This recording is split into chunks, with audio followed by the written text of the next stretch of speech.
আমার ভাইরা, আল্লাহ রাব্বুল আলামিন তার নামটি লিখতে 4টি অক্ষরের প্রয়োজন হয়। কয়টা অক্ষর? 4টা হরফের প্রয়োজন হয়। এই 4টা হরফ যদি আপনি পৃথক করেন, আলাদা আলাদা করে দেন, আপনার আমার রবের অস্তিত্ব বিদ্যমান আছে।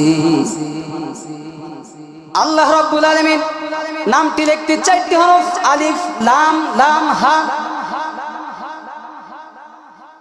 আপনি যখন আলিফ দিয়ে আল্লাহকে তালাশ করবেন, আল্লাহ রাব্বুল আলামিন 1400 বছর পূর্বে বললেন, আল্লাহু লা ইলাহা ইল্লা হুয়াল হাইয়ুল কাইয়্যুম লা তা'খুযুহু সিনাতুন ওয়া লা নাওম।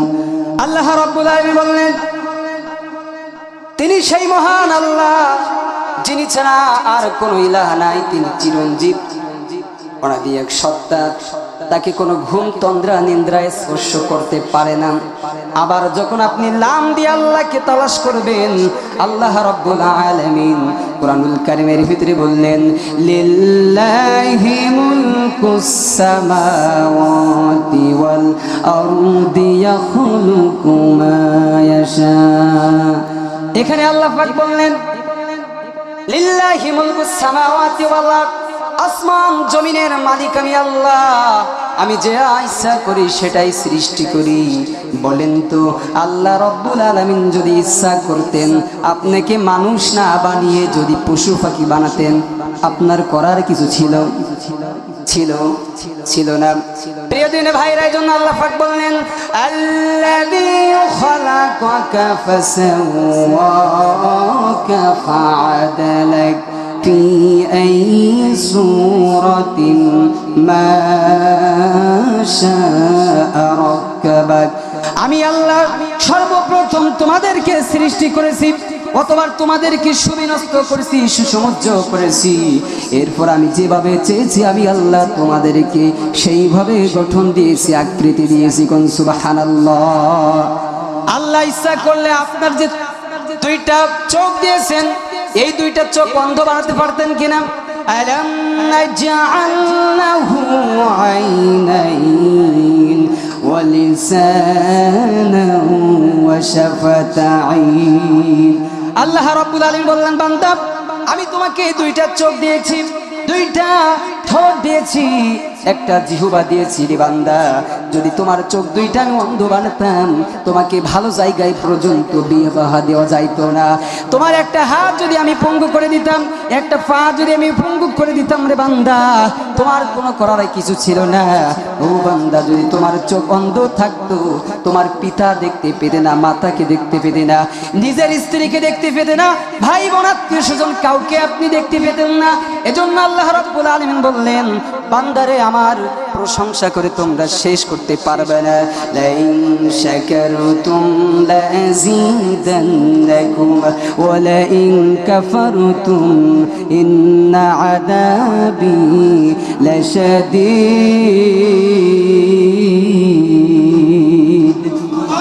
আল্লাহ রাব্বুল আলামিন বললেন, বান্দা যদি তোমরা আমার নিয়ামতের শুকরিয়া আদায় করো, তাহলে আমি আল্লাহ রাব্বুল আলামিন আমার নিয়ামত আরো বাড়িয়ে দেব তোমাদের জন্য। আর যদি তোমরা আমার নিয়ামতের অকৃতজ্ঞতা প্রকাশ করো, তাহলে আমি আল্লাহ আমাদের খুব, আমার আযাব বড় কঠিন। আমি আল্লাহ যাকে ধরে তাকে আর ছাড় দেই না। আল্লাহ পাক নমরুদকে ধরেছিল।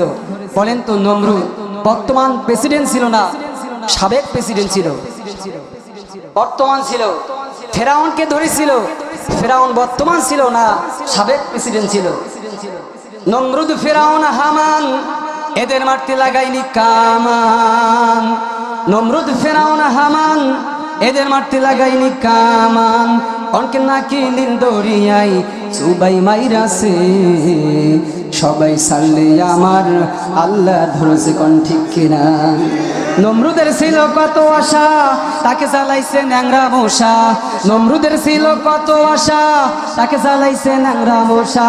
জুতা পিঠা খেয়ে এসে যে দুনিয়া ছেড়েছে, সবাই ছাড়লে আমার মাওলা ধরেছে। ঠিক কিনা? বিগত দিনে যারা দিনের ভোট রাতে করে ক্ষমতায় এসেছিল, অন্যায়ভাবে আলেমদেরকে বন্দী করেছিল, তার বিরুদ্ধে কথা বলার কারণে মানুষকে অ্যারেস্ট করে ওই আয়না ঘর নামক জায়গায় ধুকে ধুকে মেরেছিল। এই স্বৈরাচার হাসিনাকে 5ই আগস্ট আল্লাহ ধরেছে না, পালাবার মতো জায়গা পাই নাই। ইঁদুরের গর্ত পেয়েছে, পাই নাই, মামা বাড়ি দিল লেগে পড়েছে, ঠিক কিনা? আমার বুবু খাইছে ধরা, আমার বুবু খাইছে ধরা, এবার তো আর রক্ষা নাই। হাসিনা নাই রে দেশে নাই, পালাই গেছে ইন্ডিয়ায়। হাসিনা নাই দেশে নাই, পালাই গেছে ইন্ডিয়ায়। আমার বুবু খাইছে ধরা, আমার বুবু খাইছে ধরা, এবার তো আর রক্ষা নাই। হাসিনা নাই দেশে নাই, পালাই গেছে ইন্ডিয়ায়। ও বুবু দিল্লি তোমার মামা বাড়ি, সেটাই বুবু দিছো পারি। ও বুবু দিল্লি তোমার মামা বাড়ি, সেটাই বুবু দিছো পারি।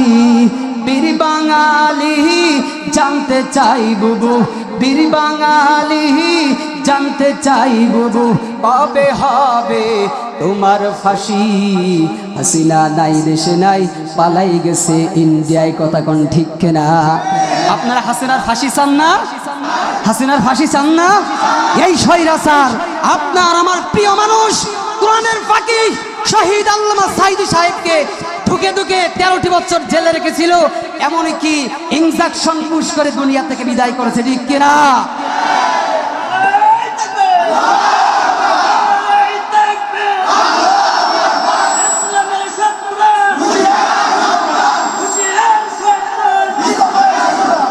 আমার বুবু, ও বুবু এদেশে তোমার ঠিকানা এ জন্মে আর হবে না। কত মানুষ মারছো তুমি, কত মানুষ মারছো তুমি, বীর বাঙালি জানতে চাই, জানতে চাই। হাসিনা নাই দেশে নাই, পালাই গেছে ইন্ডিয়ায়। ও বুবু কোথায় তোমার বাহাদুরি, কোথায় তোমার সলচাতুরি? ও বুবু কোথায় তোমার বাহাদুরি, কোথায় তোমার সলচাতুরি? ও বুবু তোমার বাবার স্বপ্ন বুবু, তোমার বাবার স্বপ্ন বুবু ভাইসা গেছে গঙ্গায়। হাসিনা নাই দেশে নাই, পালাই গেছে ইন্ডিয়ায়। কথা কোন ঠিক কিনা? আমার ভাইরা চলবে আলোচনা, সমস্যা আছে আপনাদের? প্রিয় ভাইরা আমার বলতেছিলাম, আল্লাহর প্রশংসা করে শেষ করা সম্ভব নয়। আল্লাহ রাব্বুল আলামিন এজন্য কোরআনুল কারীমের ভিতরে বলতেন যে তোমরা যদি আমার নিয়ামতের শুকরিয়া আদায় করো, আমি আল্লাহ আমার নিয়ামত তোমাদের জন্য বাড়িয়ে দেব। সুবহানাল্লাহ। প্রিয় দিন ভাইরা, আমরা এখানে কিসের জন্য এসেছি? কিসের জন্য এসেছি বলেন? কোরআন হাদিসের কথা শোনার জন্য। আমার আপনার আল্লাহ রাব্বুল আলামিন বললেন, এ দুনিয়ার মানুষেরা, কোরআনের কথা শুনতে হলে সর্বপ্রথম তোমাদের 2টা কর্মসূচি পালন করতে হবে। কয়টা? وَإِذَا قُرِئَ الْقُرْآنُ فَاسْتَمِعُوا لَهُ وَأَنصِتُوا لَعَلَّكُمْ تُرْحَمُونَ। আল্লাহ রাব্বুল আলামিন বললেন, বান্দা কোরআনের কথা শুনতে হলে সর্বপ্রথম তোমাদেরকে 2টা কর্মসূচি পালন করতে হবে। তার 1 নম্বর হলো তোমাদেরকে মনোযোগ সহকারে যেখানে কোরআনের কথা বলা হয়, কোরআন থেকে তেলাওয়াত করা হয়, তোমাদের দিলের কান দিয়ে তোমাদের শ্রবণ করতে হবে, আর তোমাদেরকে চুপ থাকতে হবে। আল্লাহ রাব্বুল আলামিন বলেন, যখন কোরআনের আলোচনা করা হয়, একজন ইমানদার, একজন মুমিনের ঈমান আরো বেড়ে যায়, ঠিক কিনা? আল্লাহর নবী বিশ্ব নবীকে এক ব্যক্তি প্রশ্ন করলেন, ইয়া রাসূলুল্লাহ, ইয়া হাবিবাল্লাহ, আমার ভিতরে ঈমান আছে, আমি কিভাবে উপলব্ধি করতে পারবো? আপনার আমার নবী বিশ্ব নবী মুহাম্মদুর রাসূলুল্লাহ সাল্লাল্লাহু আলাইহি ওয়াসাল্লাম বললেন, হে অমুক ব্যক্তি, যখন তুমি কোনো ভালো কাজ করবে, তখন তোমার ভিতরে আনন্দ উপলব্ধি করতে পারবে। আর যখন তুমি কোনো খারাপ কাজ করতে যাবে তখন তুমি উপলব্ধি করতে পারবে যে এটা ন্যায়, ওটা অন্যায়, এইটা অনুতপ্ত হতে পারবে। তাহলে মনে রেখো তুমি একজন ইমানদার। ভাইরা আমার, এজন্য কোরআনের আলোচনা করা হলে একজন ইমানদারের কি হয়? ঈমান বেড়ে যায়। কিন্তু কাফের মুশরিকরা চায় না একজন ইমানদার তার ঈমানটা আরো মজবুত করুক, চাই নাকি? আল্লাহ পাক বলেন, ওয়াকালাল্লাযীনা কাফারু লা তাসমাউ লিহাদাল কুরআনি ওয়ালগাউ ফীহি লাআল্লাকুম তাগলিবুন।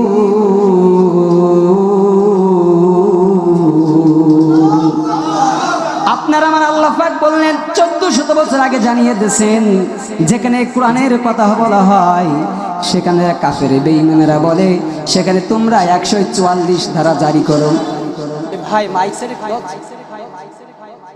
এভাবে তো আলোচনা করা যায় না ভাই। প্রিয় দিনী ভাইরা আমার, বলতেছিলাম যেখানে কোরআনের কথা বলা হয় সেখানে কাফেরেরা কি করে? তাদের আদর্শ হচ্ছে বাধা দেওয়ার চেষ্টা করে। তারা বলে সেখানে কোরআনে যেখানে কথা বলা হয় তোমরা সেখানে যাবে না, শুনবে না, এমনকি তোমরা শোরগোল করবে যাতে তোমরাই জয়ী হতে পারো। আছে না? আজ সেই দিন কি আর থাকতে পারে? এই দিন ফেরেছে না ভাই? দিন ফেরেছে কিনা? বীর মুসলমান ধরো আল কোরআন, ফেরায় আনো সেই হারানো সম্মান। বীর মুসলমান ধরো আল কোরআন, ফেরায় আনো সেই হারানো সম্মান। লিল্লাহে তাকবীর, লিল্লাহে তাকবীর, বলো তাকবীর ধ্বনি ধরায় আর একবার। বীর মুসলমান ধরো আল কোরআন, ফেরায় আনো সেই হারানো সম্মান। যে তাকবীর শোনে ওরে মুসলমান, ভয় কাঁপিত কাফের বেঈমান। যে তাকবীর শোনে ওরে মুসলমান, ভয় কাঁপিত কাফের বেঈমান। সত্যের সেই হুঙ্কার ধরো রে আরেকবার, সত্যের সেই হুঙ্কার ধরো রে আরেকবার। পাপ দুনিয়া ভেঙে করো রে খান খান। বীর মুসলমান ধরো আল কোরআন, ফেরায়ে আনো সেই হারানো সম্মান। লিল্লাহে তাকবীর, লিল্লাহে তাকবীর। যে ঈমান বলে ওরে মুসলমান, শাসন করেছিলি দুনিয়া জাহান। যে ঈমান বলে ওরে মুসলমান, শাসন করেছিলি দুনিয়া জাহান। সত্যের সেই তলোয়ার হাত ধরো আরেকবার, সত্যের সেই তলোয়ার। রব্বুল আলামিন বলেন, কিতাবুন আনজালনাহু ইলাইকা লিতুখরিজান নাসা মিনাজ-যুলুমাতি ইলান নূর। আল্লাহু আকবার, আল্লাহু আকবার। এক একটি আয়াতে কারিমা তেলাওয়াত শেষ হবে যখন সকলেই কণ্ঠে কণ্ঠ মিলিয়ে আল্লাহু আকবার ধ্বনি দিবেন তখন। আর এই কর্মসূচি চলবে ততক্ষণ, আজ এই মাহফিল শেষ হবে না যতক্ষণ। রাজি আছেন যারা যারা, সকলে আমার আল্লাহকে দুটি হাত তুলে দেখিয়ে দেন তারা তারা। হাত নামান, হাত নামান ভাইরা আমার। এই কোরআন প্রতিষ্ঠিত করার জন্য আপনার আমার নবী বিশ্ব নবী মুহাম্মদুর রাসূলুল্লাহ সাল্লাল্লাহু আলাইহি ওয়াসাল্লাম উহুদের ময়দানে দন্দন শহীদ হয়েছেন। তাইফের ময়দানে রক্ত ঝরিয়েছে, সাহাবীগণ জীবন দিয়েছেন, ইমাম আবু হানিফা জীবন দিয়েছেন, বাংলার অসংখ্য আলেম জীবন দিয়েছেন। আবার যদি এই কোরআনের জন্য, ইসলামের জন্য রক্ত দিতে হয়, জীবন দিতে হয়, আমরা রাজি আছি, তবুও বাংলার জমিনে কালেমার পতাকা উঠাবো ইনশাআল্লাহ। আমার বন্ধু আল্লাহ রাব্বুল আলামিন, ভাই কণ্ঠটা টানতেছে আপনার, আমার ভাইরা, আল্লাহ রাব্বুল আলামিন বললেন কিতাবুন আনজালনাহু ইলাইকা লিতুখরিজান নাসা মিনাজ যুলুমাতি ইলান নূর। আল্লাহ বলেন নবী হে, আমি এক কিতাব এজন্য নাজিল করেছি, এজন্য পাঠিয়েছি যে আপনি অন্ধকারে থাকা জাতিকে আপনি আলোর পথে নিয়ে আসবেন। আমার ভাইরা, আল্লাহর নবীর চাচা আবু তালেব বিশ্ব নবীকে সারাটা জীবন ভালোবেসেছেন, বিশ্ব নবীকে সাপোর্ট দিয়েছেন, কিন্তু ঈমান আনায়ন করে নাই। মৃত্যুর সময় আল্লাহর নবী বিশ্ব নবী চাচার শিওরে দাঁড়িয়ে গেছেন। চাচাকে বলতেছি, চাচা যান, আপনি একটা বার লা ইলাহা ইল্লাল্লাহ পড়েন, মুহাম্মাদুর রাসূলুল্লাহ বলা লাগবে না চাচা, আমি আপনার জামিনদার হয়ে যাব। পাশে বসা ফিরআউন ওই আবু জেহেল বসে আছেন। আবু তালেবকে বললেন, হে আবু তালেব, সারাটা জীবন তুমি বাপ দাদার ধর্মে ছিলে, মৃত্যুর সময় তোমার বাপ দাদার ধর্মে কি চুনকালি দিবে? এই কথা যখন কান ফোড়া দিয়েছে কায়েদ, আবু জেহেল যখন আবু তালেবের কান ফোড়া দিয়েছে, তখন আবু তালেব কালিমা পড়ল না। আল্লাহর নবী দোয়া করতেছেন, আল্লাহ আমি সেই পর্যন্ত দোয়া করব যতক্ষণ আপনার কোনো ফাইসলা না আসে, নিষেধ না আসে। প্রিয় ভাইরা, এই জন্য আল্লাহ রাব্বুল আলামিন বললেন হুদাল লিন-নাসি ওয়া বায়িনাতিম মিনাল হুদা ওয়াল ফুরকান। এই কোরআন হিদায়াতের জন্য পাঠিয়েছে ঠিক, কিন্তু এই কোরআনটা হচ্ছে গোটা মানব জাতির জন্য, শুধুমাত্র আপনি আর আমার জন্য নয়, গোটা বিশ্ববাসীর জন্য। এজন্য আল্লাহ পাক ডাক দিয়ে বললেন, হাবিব, হিদায়াতের মালিক আমি আল্লাহ, শুধুমাত্র আপনি আমার কোরআনের এই দাওয়াতগুলো তুমি প্রচার করবে, আর হিদায়াত দেওয়ার মালিক তো আমি আল্লাহ। বলেন তো আল্লাহ রাব্বুল আলামিন যাকে হিদায়াত দেবে সেই ব্যক্তি কি হিদায়াত গ্রহণ করতে পারবে? পারবে? বলেন পারবে না। এই জন্য আল্লাহ রাব্বুল আলামিন কিতাব পাঠিয়েছেন, মহাগ্রন্থ আল কোরআন, গোটা বিশ্ববাসীর জন্য। কোনটা ন্যায় কোনটা অন্যায় সব কিছুর পার্থক্যকারী হচ্ছে এই মহাগ্রন্থ আল কোরআন। এজন্য সম্মানিত হাজিরিন, আমরা এই কোরআনের ছায়াতলে যদি আসতে পারি তাহলে অবশ্যই অবশ্যই আমরা হিদায়াত প্রাপ্ত হব, ঠিক কিনা? আজ আমরা এই কোরআনের হক কথাগুলো যখন বলতে যাই তখন হয়ে যায় আমরা জঙ্গিবাদ, মৌলবাদ, রাজাকার, ঠিক কিনা? হয়ে যাচ্ছে না? সত্য কথা বলতে গেলে যেতে হবে কারাগারে, এই আতঙ্ক আজ বাংলার ঘরে ঘরে। জালিম শাহের করি না কো ভয়, এতে যদি আমার মরণ হয়, এতে যদি আমাদের জীবন যায়। আল্লাহু আকবার ধ্বনি দিতে কি আপনাদের কষ্ট হয়? আল্লাহর নাম নিতে কি আপনাদের কষ্ট হয়?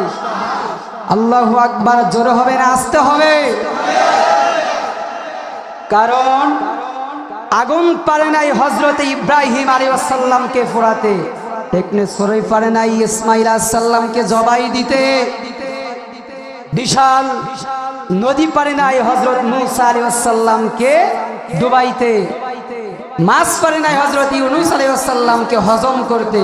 কারণ কি জানেন? এই কোরআন থাকার কারণে, ঠিক কিনা? আজ আমাদের যাদের ভিতরে এই কোরআন রয়েছে তারাই আছে সফল কাম। আল্লাহু আকবার ধ্বনি দিলে বাতিল শক্তিদের অন্তরে ভয় ঢুকে যায়, কথা ঠিক কিনা? এই আল্লাহু আকবার ধ্বনির কানে গৌর গোবিন্দ কিন্তু পালাতে বাধ্য হয়েছিল।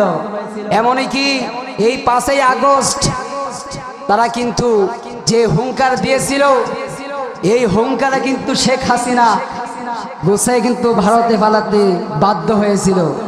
উনি মনে করতেন আর নিজের দেশ, আর কারো দেশ নয়। ওনার বিরুদ্ধে কথা বলতেই গেলে অ্যারেস্ট হতে হয়। প্রিয় বন্ধুগণ আমার, আপনারা আজ কি মুক্ত হয়ে গেছেন।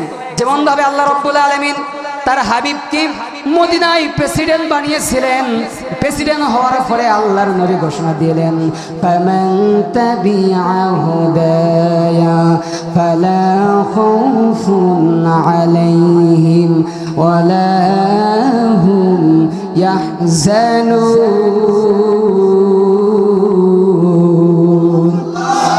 আল্লাহর নবী যেদিন মদিনা শহরে প্রেসিডেন্ট হয়ে গেলেন, তিনি ঘোষণা দিয়ে দিলেন, আজ তোমরা ঘরের দরজা খুলে দিয়ে উন্মুক্ত ভাবে তোমরা ঘুমাতে পারবে, আর অন্যায় রাহাজারি খুন খারাপি থাকবে না। কারণ এই কোরআনের বিধান সমাজে প্রতিষ্ঠিত হয়ে গেছে, আর এই কোরআন যারা মানবে তাদের কোনো ভয় থাকতে পারে না, তাদের কোনো চিন্তা থাকতে পারে না, ঠিক কিনা?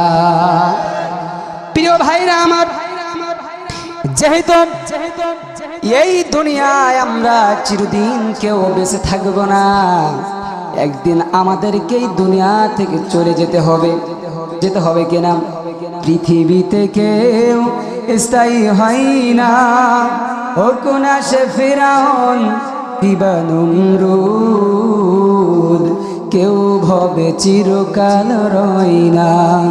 পৃথিবীতে কেউ স্থায়ী হয় না, হোক না সে ফিরাউন কিবা নমরুদ, কেউ ভবে চিরকাল রয় না, কেউ ভবে চিরকাল রয় না। চলে যাই সব ছেড়ে যেতে হয়, মৃত্যু মানে না কোনো পরিচয়। চলে যাই সব ছেড়ে যেতে হয়, মৃত্যু মানে না কোনো পরিচয়।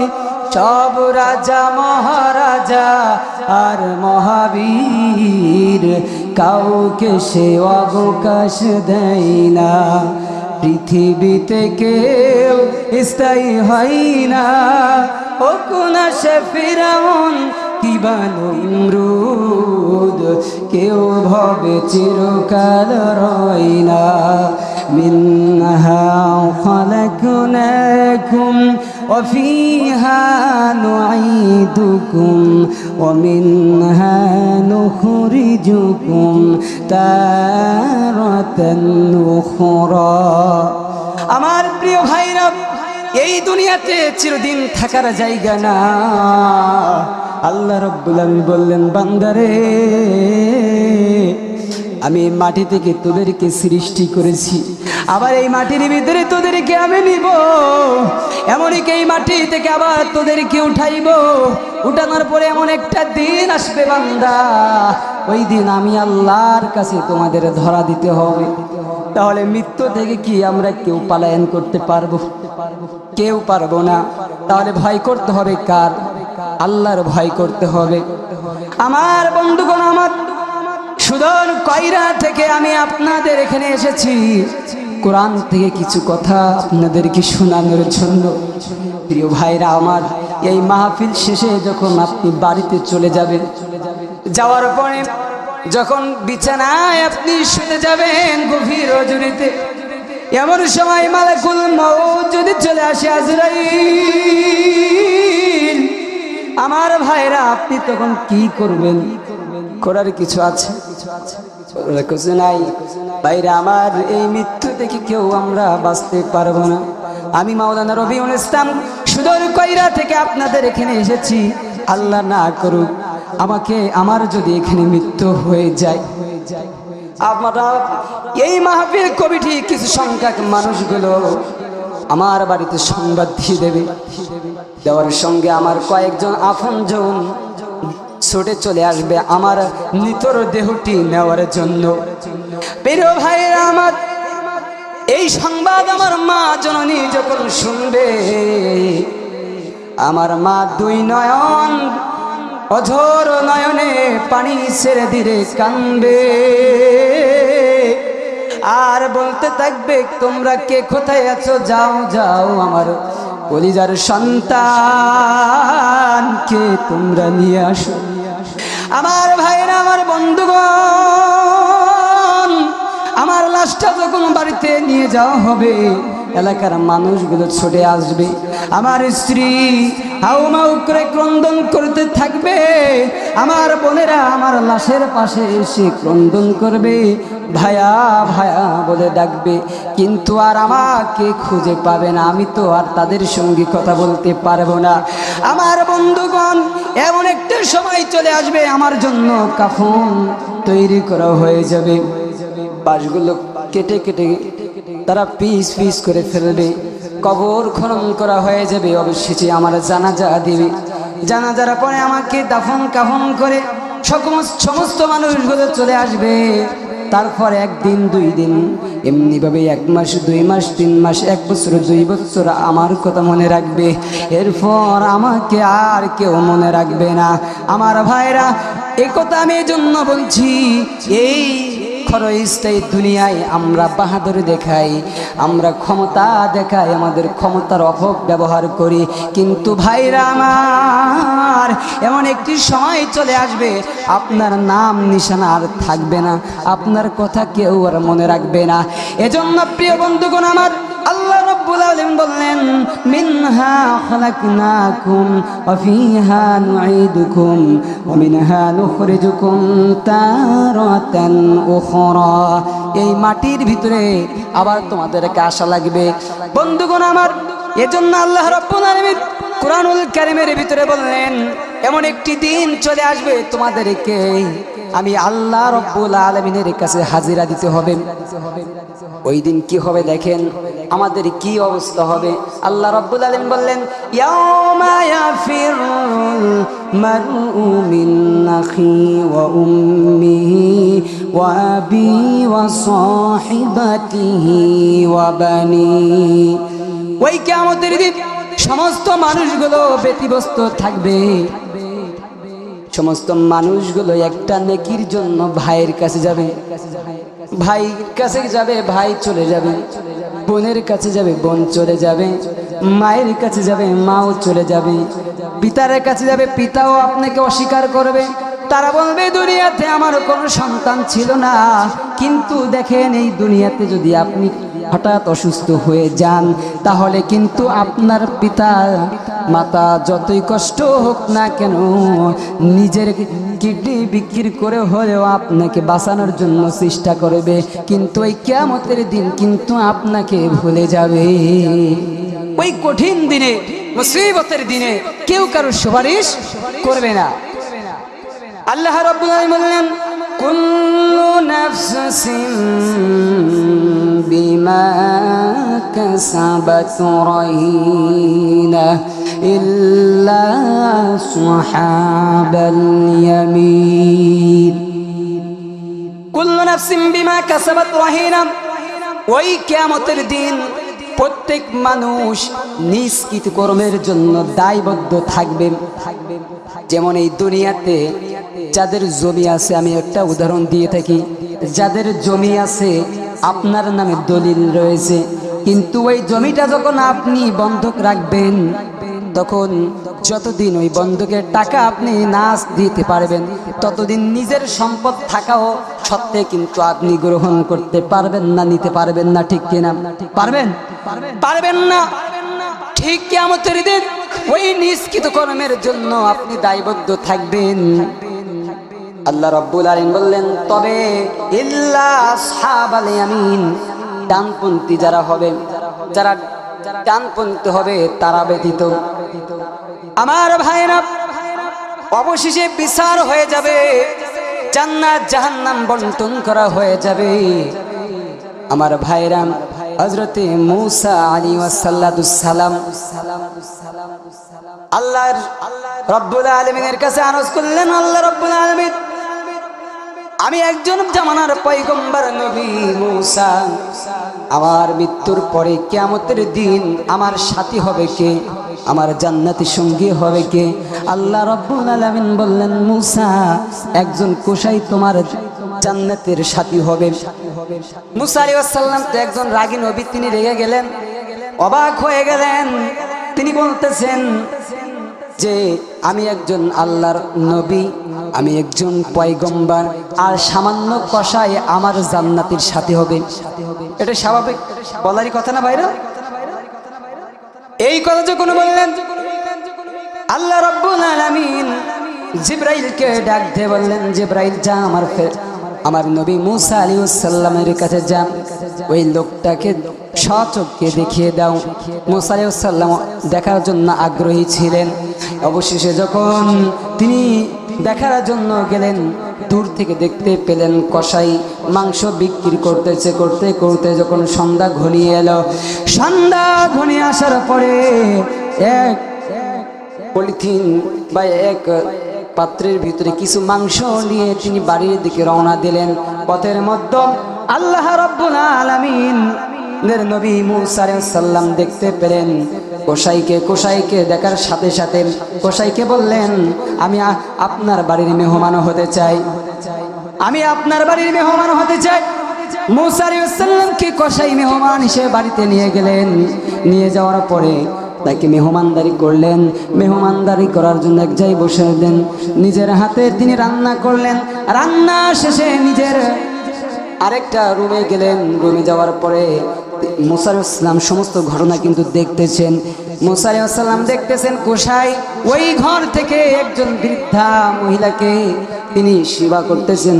তাকে গোসল দিলেন, নিজ হাতে কাপড় চোপড় পরিষ্কার করলেন, ধুয়ে দিলেন। অবশেষে তাকে খেতে দিলেন। খাওয়া শেষে তিনি দেখতে পেলেন ওই বৃদ্ধা মহিলা ফিস ফিস করে যেন কি একটা বলতেছে। অবশেষে মায়ের খেদমত করার পরে মেহমানদারি করার জন্য মুসা আলাইহিস সালামের কাছে আসলেন। তাকে যখন খেতে দেবেন, জামানার নবী হযরত মুসা আলাইহিস সালাম বললেন, হে কসাই, আমি আপনার বাড়িতে খেতে পারবো না যতক্ষণ না বলবে ওই বৃদ্ধা মহিলাকে। আর ওই বৃদ্ধা মহিলাকে যখন তুমি খানা খাওয়াচ্ছিলে তখন উনি কি বলতেছিল? আমার ভাইরা, কসাই বলতেছেন, আপনি কে জানি না মুসাফির, আপনি আমার মেহমান, তবে শুনে নেন ওই বৃদ্ধা মহিলা হলো আমার মা। তিনি অন্ধ মানুষ, আমার পিতা নাই, আমি আমার মাকে সেবা যত্ন করে আসছি। আমার মা ফিস ফিস করে একটা কথা কয়, পাগলা দোয়া করে যে আল্লাহ আমার সন্তানের ওপর আমি খুশি আছি, তুমি খুশি হয়ে জামানার নবী মুসা আলাইহিস সালামের জান্নাতের সাথী বানিয়ে দিন। মুসা আলাইহিস সালামকে যখন এই কথা বললেন, মুসা আলাইহিস সালাম বললেন, কসাই আপনার আর চিন্তা করা লাগবে না, আপনার মায়ের দোয়া কবুল হয়ে গেছে। কোন সুবহানাল্লাহ। বাইরা আমার, এমন একটি সময় জান্নাতের ভিতরে যখন একে অপরের ভিতরে থাকবে, জান্নাতবাসী এক জান্নাতবাসী দরজা খুলে বের হবে, আর এক জান্নাতি দরজা বের হয়ে যখন পরস্পরকে দেখতে পাবে, তখন তারা কি করবে? ফি জান্নাতিন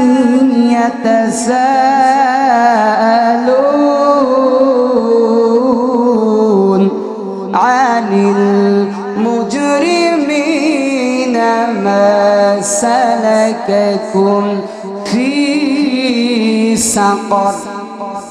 জান্নাতবাসীরা যখন জান্নাতে থাকবে, একে অপরের সঙ্গে দেখা হবে, তখন একজন আরেকজনকে প্রশ্ন করবে। যখন তারা গল্প করতে থাকবে, গল্প করতে করতে হঠাৎ তাদের দুই নয়ন চলে যাবে নিচের দিকে। তারা দেখতে পাবে ওই জাহান্নামের দৃশ্য। জাহান্নামের ভিতরে লক্ষ লক্ষ মানুষগুলো জ্বলতেছে। প্রতিমধ্যে তারা লক্ষ্য করবে যে তাদের পার্শ্ববর্তী যারা ছিল, তাদের আত্মীয় যারা ছিল, তাদেরকে আগুনে দেখবে জ্বলতে। তখন তারা প্রশ্ন করবে, আনিল মুজরিমিনা মা সালাকাকুম ফি সাকার। অপরাধীদের সম্পর্কে জিজ্ঞাসা করবে, তাদেরকে বলবে, মা সালাকাকুম ফি সাকার, কোন অপরাধে আজ তোমাদেরকে এই সাকার নামক জাহান্নামে নিক্ষিপ্ত হয়েছে? আমরা দুনিয়াতে একই মসজিদের মুসল্লি ছিলাম, একই গ্রামের লোক ছিলাম। আমরা যখন সকালে তো এক দোকানে চা খেতাম, আবার আমরা এক বাজারে বাজার করতাম। এক ইমামের পিছনে আমরা নামাজ পড়েছিলাম। এমনকি আমাদের মৃত্যুর শেষে আমাকে যে ইমাম জানাজার নামাজ দিয়েছিল, আপনাকেও সেই ইমাম জানাজার নামাজ দিয়েছিল। এমনকি আপনি যেই গোরস্থানে দাফন হয়েছিলেন, আমিও সেই গোরস্থানে দাফন হয়েছিলাম। কিন্তু আজ কোন কারণে তুমি জাহান্নামে নিক্ষিপ্ত হয়েছ? এখানে কিন্তু কারেন্ট ইয়ে করতেছে, ঠিক আছে? হ্যাঁ হ্যাঁ, প্রিয় ভাইরা আমার, যখন জান্নাতবাসীরা জাহান্নামবাসীকে প্রশ্ন করবে, মা সালাকাকুম ফি সাকার, আজ কোন অপরাধে তোমাদেরকে জাহান্নামে নিক্ষিপ্ত হয়েছে? প্রিয় ভাইরা আমার, তখন তারা বলবে, 4টা অপরাধের কারণে আমরা জাহান্নামে নিক্ষিপ্ত হয়েছি। কয়টা অপরাধে? 4টা অপরাধে। এই 4টা অপরাধ শুনবেন না আপনারা? একটা মানুষ জাহান্নামে যাবে 4টা অপরাধ সূরা মুদাসসিরের ভিতরে আল্লাহ পাক উল্লেখ করেছেন।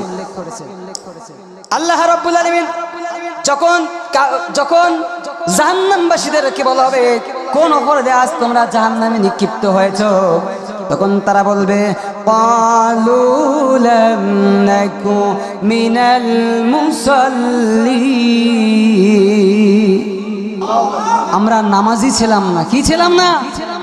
নামাজি ছিলাম না। যদু বা 1 ওয়াক্ত পড়তাম জুমার দিন, আর যেতাম না, ঠিক মতো নামাজ পড়তাম না। তাহলে বন্ধুগণ আমার, জাহান্নামে যাবার 1 নম্বর অপরাধ কি বলেন তো? নামাজ। আপনাকে কিন্তু মনে রাখতে হবে, বাড়িতে আপনি যখন যাবেন তখন কিন্তু আপনার স্ত্রী আপনাকে ছোট করার জন্য কিন্তু প্রশ্ন করবে, সারা জীবন তো নামাজ পড়েন নাই বা ওয়াজে আসেন না, আজকে যদি এসেই থাকেন এই দুর্যোগের ভিতরে, তখন স্ত্রী বলবে, আজকের কি মুড়িত হয়ে গেছেন? আজকের কি ওয়াজ শুনেছেন একটু বলেন দেখি শুনি। ছোট করার জন্য কিন্তু আপনাকে বলবে। সারা জীবন নামাজ পড়তে দেখি নাই, কোরআনের খেদমত করতে দেখি নাই, আপনাকে পয়েন্টে পয়েন্টে বলতে হবে যে 4টা অপরাধে একজন মানুষ, সে কিন্তু কাফের না, সে ব্যক্তি কি হবে? ইমানদার মুসলমান ছিল, তা সেও ইমান পড়ে কালিমা পড়ে মুসলমান হয়েছিল, আপনিও কালিমা পড়ে মুসলমান হয়েছেন। এমন শ্রেণীর মানুষ জাহান্নামে যাবে। কয় শ্রেণীর মানুষ? 4টা অপরাধের কারণে একজন মুমিনও জাহান্নামে যাবে।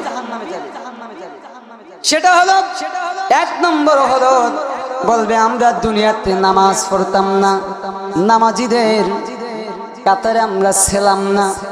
প্রিয় ভাইরা আমার, পদ্মানিশী মায়েরা, আপনাদেরকে আমি বলে যাব, আপনারা অত্যন্ত কোরআন প্রেমিক মানুষ। কারণ এই যে পথ আমরা এসেছি, গাড়ি ঠেলে ঠেলে আসতে হয়েছে, এমনকি আমাদের পড়েও যেতে হয়েছে অনেকে। সুদূর সাতক্ষীরা থেকে আপনার যে প্রজেক্টর ভাই, মিডিয়া ভাই তিনিও এসেছেন, আসাদুজ্জামান ভাইও এসেছেন, মনোর ভাইও আসতেছেন। আসলে যে অবস্থা আপনাদের এখানে, তারপরে আপনারা কোরআনের ভালোবাসেন, এজন্য আপনাদের ভালোবাসার কারণে, কোরআনের ভালোবাসার কারণে এখানে এসেছি। এজন্য আপনারা মাহফিল যতক্ষণ শেষ না হবে ততক্ষণ থাকবেন তো ইনশাআল্লাহ? ভাই আসাদুজ্জামান, মনোয়ার ভাইয়ের আলোচনা শুনে যাবেন তো? যত রাত হোক আমরা শুনে যাব। কেননা ভাই, এমন একটি পরিবেশের ভিতরে আমরা কথাগুলো শুনতে পারছি, এটাও আল্লাহর কাছে লাখো শুকরিয়া।